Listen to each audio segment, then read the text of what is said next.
ఉగాది తర్వాత శని సంచారంలో మార్పు వల్ల 12 రాసుల్లో 3 రాసుల వాళ్ళకి సంవత్సరం మొత్తం విశేషమైన రాజయోగం పట్టబోతోంది. ఆ 3 రాసుల్లో మొట్టమొదటి రాశి మకర రాశి. దానికి కారణం ఏంటంటే 2025 సంవత్సరం మార్చి నెల 30వ తేదీ శని భగవానుడు కుంభరాశిలో నుంచి మీనరాశిలోకి ప్రవేశిస్తున్నాడు. మకర రాశి నుంచి లెక్కబెట్టినప్పుడు మకరం, కుంభం, మీనం.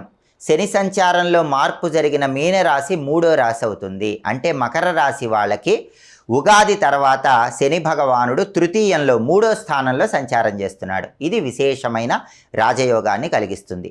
3వ